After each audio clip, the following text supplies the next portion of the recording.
Hey folks, I just stumbled across a story of some students who are suing their universities for discrimination. It's a class action lawsuit, and these students are members of the LGBTQ community, and they are arguing that their universities, which are Christian universities, are discriminating against them.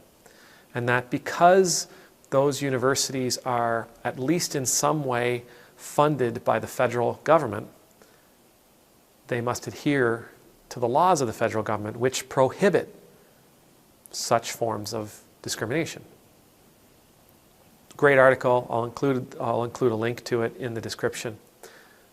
Now, this brings up something for me that I sometimes hear about in the comments, and it's something that I've talked to people about in the past as well, which is mainly that churches should not be tax exempt.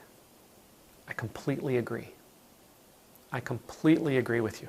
Churches should not be tax exempt. Churches should be contributing members of the community in every way. Like any other organization or business, churches should be contributors to their communities through taxation. Here in Shelburne, our buildings aren't taxed. Our facilities aren't taxed, but the rectory, my home, it is taxed. Because no form of worship, no type of work is ever done there. Well, not supposed to be done there, but I work all the time from home, so maybe. But anyway, our church building and our hall are both tax exempt. As a minister, I do pay income tax.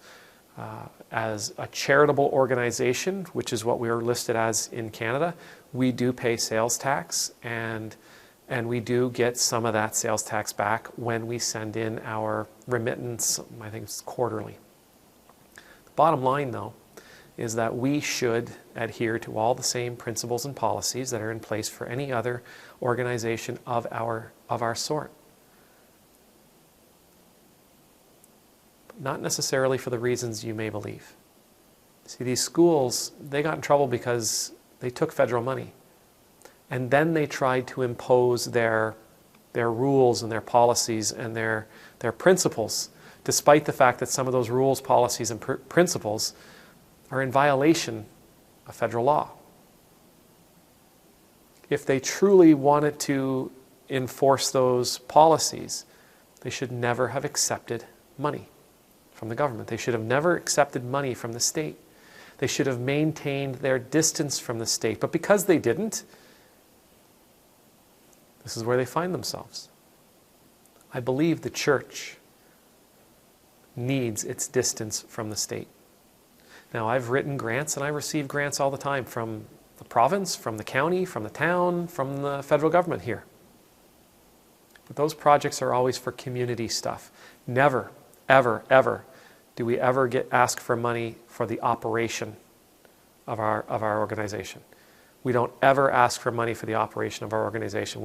When we have applied for grants in the past from those state bodies, we have asked for money to help us launch a time-limited project for the community, for the betterment of the people around us. Those kinds of projects don't mean that we are in a position where we owe the state anything. We don't. And we need to keep it that way. And I'm not saying this because I think the church has a right to impose its own policies and laws and rules. It's not what I'm getting at. The reason we need to see this distance between the church and the state, but the reason we need the reason we should have a nice amicable relationship, but not a relationship where I am dependent upon the state, is because the church should be the loudest single voice in the community when it comes to calling out the state for actions that are unjust. The church needs to be the loudest voice among all the change agents in a community. Our voice needs to be free and clear. Our voice needs to be loud and proud. And our voice needs to be absolutely unencumbered by any indebted relationship with the state. Because the minute we owe the state something is the same minute we may not be willing to stand up and say the words that need to be said. It's the same minute that we may not be willing to stand up and speak in support of the vulnerable. It's the same time that we may not be willing to speak up because we're afraid to lose what it is that the state has given us. There needs to be separation between church and state. In both directions, really.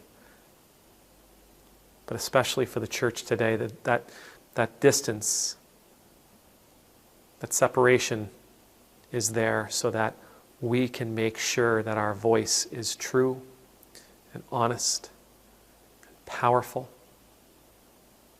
and bold. There should be nothing stopping us.